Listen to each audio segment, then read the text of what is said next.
Bismillahirrahmanirrahim. Assalamu alaikum. Today we will discuss about why Hitler lost World War II.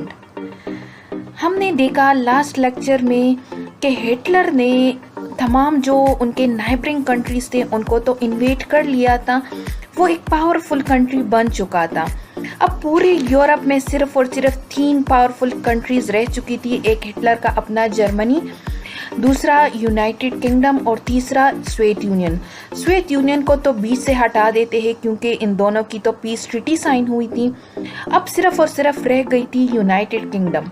और अगर America की बात की जाए तो अमेरिका इस वर्ल्ड वॉर सेकेंड में इंटरफेयर नहीं करना चाहता था। वो इस वॉर से दूर रहना चाहता था। ठीक है, सो सिर्फ ये यूनाइटेड किंगडम, ये ब्रिटिश रह चुका था। तो ऐसा क्या हुआ जिसकी वजह से हिटलर को इस वर्ल्ड वॉर सेकेंड में नाकामी हुई, और ये भी हम डिस्कस करेंगे कि कैसे ये वर्ल्ड वॉर सेकेंड की एंड हुई थी। So without wasting any time let get start the topic. So होता क्या है कि जब हिटलर को ये लगा कि तमाम फाइटिंग तो ख़त्म हो चुकी हैं, तो अब जो यूके का पीएम है, मीन्स के विंस्टन चर्चिल है, वो हमारे साथ एक पीस ट्रीटी को साइन करेगा। बट मामला जो होता है वो इसके बरक्स होता है। कैसे बरक्स होता है कि जो विंस्टन चर्चिल होता है वो अब कोई रिस्क नहीं लेना चाहता टुवर्ड्स दी जर्मनी। मीन्स वो जर्मनी के साथ जो वॉर होती है उसको कंटिन्यू रखना चाहता है। ठीक है, सो इसके जवाब में यूनाइटेड किंगडम का जो पीएम होता है, मीन्स विंस्टन चर्चिल होते हैं, वो एक आइकॉनिक स्पीच देते हैं। वो क्या कहते हैं? वो कहते हैं we shall fight on the grounds, we shall fight in the field and in the streets, we shall fight in the hill and we shall never surrender. कुछ ऐसे अल्फाज वो बोलते हैं, मीन्स के वो जंग का ऐलान करते हैं बाकायदा कि हम कोई पीस ट्रीटी को साइन करने वाले नहीं हैं। तो अब मतलब ये हुआ कि जो हिटलर था वो भी अब यूके पर अटैक करेगा, और ऐसा हुआ भी। So now look at this map. यहाँ पे जो जर्मनी है और जो यूनाइटेड किंगडम है, इसके बीच में क्या था? ज़मीनी जो कनेक्शन थी, जो लैंड कनेक्शन थी, वो नहीं थी। इनके बीच में एक बहुत बड़ा समंदर था। तो जर्मनी जो था वो तो बाय लैंड इन पर अटैक नहीं कर सकता था। तो क्या होता है कि जो हिटलर होता है वो बाय एयर लड़ाई लड़ने का फैसला कर देता है। और इस मकसद के लिए हिटलर क्या करता है? वो एक प्लेन तैयार करता है, और उस प्लेन का नेम था operation sea lion to invade United Kingdom. ठीक है, सो ऑन 10 जुलाई 1940 हिटलर क्या करता है? वो यूनाइटेड किंगडम पर अटैक कर देता है। जब अटैक होता है तो हिटलर की जो आर्मी होती है, इनका इनिशियल गोल ये होता है कि ब्रिटिश के तमाम जो एयरक्राफ्ट से, एयरफील्ड से और जो मैन्युफैक्चरिंग कंट्रीज है ना, उनको डिस्ट्रॉय किया जाए। बट जो ब्रिटिश की आर्मी होती है वो भी बहुत खूब मीन्स जान लड़ाकर अपनी कंट्री को डिफेंड करते हैं, और इन दोनों के बीच में एक बहुत टफ लड़ाई होती है। इसके बाद क्या होता है कि हिटलर की जो आर्मी होती है वो रात को भी अटैक करना शुरू कर देता है। मीन्स के एक रात 24 अगस्त 1940 को हिटलर की जो आर्मी होती है वो यूनाइटेड किंगडम के शहरों पर बॉम्ब गिराना शुरू करते हैं, जिसमें बहुत ज़्यादा लोगों की हलाकतें हो जाती हैं। जब विंस्टन चर्चिल इस सिचुएशन को देखता है तो वो बहुत ज़्यादा हैरान हो जाता है कि ये कैसी लड़ाई है। तो वो क्या करता है? वो इसके जवाब में डिसाइड करता है कि अब हम भी शहरों पर अटैक करेंगे, मीन्स जर्मनी पर हम अटैक कर लेंगे। और यूँ in response UK attack on Germany city Berlin, वो क्या करते हैं? जवाबन वो जर्मनी के सिटी बर्लिन पर अटैक कर लेते हैं। जब हिटलर ये सिचुएशन, ये मंजर देखता है कि ब्रिटिश ने तो अब शहरों पर जवाबन लड़ाई शुरू कर दी है, तो ये क्या करता है? ये भी डिसाइड करता है कि मैं लंदन को डिस्ट्रॉय करूँगा। सो इस मकसद के लिए वो क्या करते हैं? 15 सितंबर 1940 को वो लंदन पर अटैक करते हैं और इसको डिस्ट्रॉय करते हैं, ठीक है।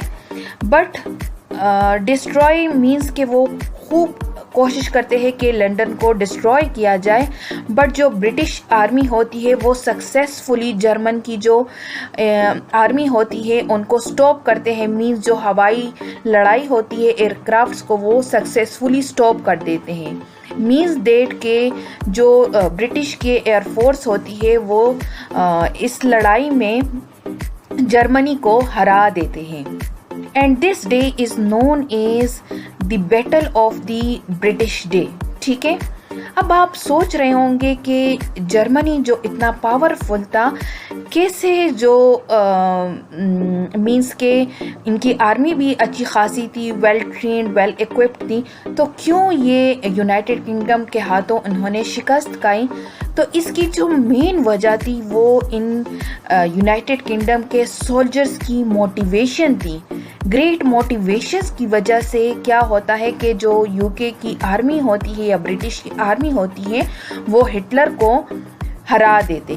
सो the battle of British day was one of the major losses for Hitler, क्योंकि पहली बार हिटलर को वर्ल्ड वॉर सेकेंड में नाकामी हुई।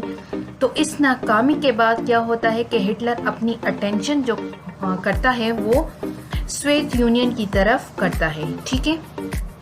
तो अब 1941 तक सिचुएशन ये होता है कि जो Hungary, Romania, Bulgaria, Yugoslavia, Greece, ये तमाम कंट्रीज़ जो होते हैं ये एक्सेस पावर में आ चुकी होती हैं।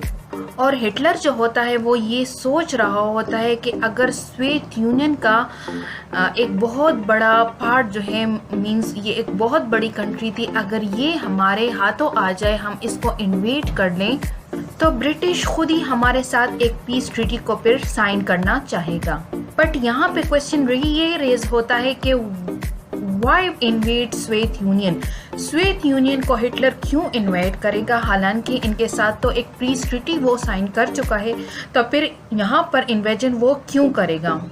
तो एक्चुअली बात ये थी कि हिटलर जो था वो कम्युनिस्ट लोगों से बहुत ज़्यादा नफरत करता था। और दूसरी बात ये कि हिटलर जो था वो एक बहुत बड़े खित्ते को हासिल करके वो दुनिया का एक सुपर पावर बनना चाहता था। मीन्स वो दुनिया पर राज करना चाहता था। तो हम ये कह सकते हैं कि जो हिटलर था वो पावर के पीछे क्रेजी हो चुका था। बट गाइज ये हमला जो था, ये इन्वेजन जो था जो हिटलर ने सोवियत यूनियन पर किया, ये हिटलर का एक बहुत बड़ा मिस्टेक समझा जाता है, ठीक है। इनफैक्ट ये एक टर्निंग पॉइंट थी जिसकी वजह से जो हिटलर था उनको इस वर्ल्ड वॉर सेकेंड में नाकामी हुई। सो जो हिटलर था उसका ये ख्याल था कि जैसे उन्होंने फ्रांस, बेल्जियम, नीदरलैंड्स को इन्वेड किया है, तो सेम उसी स्ट्रेटेजी को यूज़ करते हुए हम सोवियत यूनियन को भी इन्वेड कर लेंगे। मीन्स दैट के सेम उसी तरह हम आर्मी को 3 ग्रुप्स में डिवाइड कर लेंगे और तीनों साइड से हम सोवियत यूनियन को इन्वेड कर देंगे। सो अकॉर्डिंगली क्या होता है कि on 22 June 1914 Hitler attack on Soviet union by using the same strategy. कौन सी स्ट्रेटजी? जो हिटलर की स्ट्रेटजी थी जिसको हमने लास्ट लेक्चर में डिस्कस किया हुआ था। मीन्स दैट के ब्लिट्जक्रीग जो हिटलर की स्ट्रेटजी थी उनको यूज़ करते हुए क्या हुआ कि उन्होंने सोवियत यूनियन पर अटैक कर लिया, ठीक है। जैसा कि उन्होंने एज आई टोल्ड यू कि उन्होंने इन तीनों कंट्री पर जिस बेस पर जिस तरीके से उन्होंने इन्वेड किया था, तो उसी तरह उन्होंने सोवियत यूनियन पर अटैक कर लिया, ठीक है। सो जो सोवियत यूनियन की आर्मी थी वो बहुत ज़्यादा लार्जर थी एज कंपेयर टू जर्मनी, ठीक है। But the German technology was much better than the USSR और सोवियत यूनियन। सो नेक्स्ट क्या होता है, in order to protect his country, mean Soviet Union को प्रोटेक्ट करने के लिए क्या होता है कि सोवियत यूनियन जो होता है वो यूके के साथ मीन्स ब्रिटिश के साथ अपनी अलायंस बना लेता है और यूँ दोनों मिलकर एक प्लान बनाते हैं कि कैसे सप्लाईज को सोवियत यूनियन में ट्रांसफ़र की जाए, और इस मकसद के लिए क्या करते हैं कि वो ईरान को चुनते हैं। मींस कि वो ईरान के रास्ते एक दूसरे को सप्लाईज प्रोवाइड करेंगे। ठीक है, तो होता क्या है कि वो इस मकसद के लिए ईरान को भी इन्वेड कर देते हैं। मीनवाइल क्या होता है कि इस दौरान जो जर्मनी आर्मी होती है वो सोवियत यूनियन में इंटर हो जाते हैं। ठीक है, काफ़ी एरियाज तक वो अपने आर्मी को फैला लेते हैं। मींस डेट के तकरीबन 400 किलोमीटर तक वो मॉस्को तक पहुंच चुके होते हैं। ठीक है, इस पॉइंट पर क्या होता है कि जो हिटलर और इसकी आर्मी होती है इनके दरमियान कुछ डिसएग्रीमेंट्स हो जाते हैं, जिसकी वजह से जो आगे एडवांसमेंट या आगे जो मूव होता है इनकी आर्मी का वो डिले हो जाता है। On the other hand Soviet union और जापान के दरमियान क्या होता है कि एक पीस ट्रीटी साइन होती है जिसका नेम था नॉन एग्रेशन ट्रीटी। इसके बाद होता क्या है कि हमारी जो स्टोरी है इसमें एक ट्विस्ट आता है। ट्विस्ट ऐसे आता है कि दिसंबर 1941 में जापान जो होता है वो पर्ल्स हार्बर बेस पर अटैक करता है जो कि यूएसए का होता है। ठीक है, सो अगर देखा जाए तो अप टू 1941 इस वर्ल्ड वॉर सेकेंड में आपने यूएसए का जिक्र नहीं सुना होगा। मीन्स के एज आई टोल्ड यू कि यूएसए वर्ल्ड वॉर 2 में पार्टिसिपेट करना नहीं चाहता था, वो इससे दूर रहना चाहता था। But after this attack USA जो होता है वो मजबूर हो जाता है और मजबूरन वो वर्ल्ड वॉर 2 में एंट्री कर देता है, और यूं वो क्या करता है जापान के खिलाफ अपनी वॉर को डिक्लेयर कर देता है और जो एलाइज फोर्सेस होती हैं उनके साथ जुड़ जाता है। मींस के सोवियत यूनियन और यूनाइटेड किंगडम के साथ वो शामिल हो जाता है।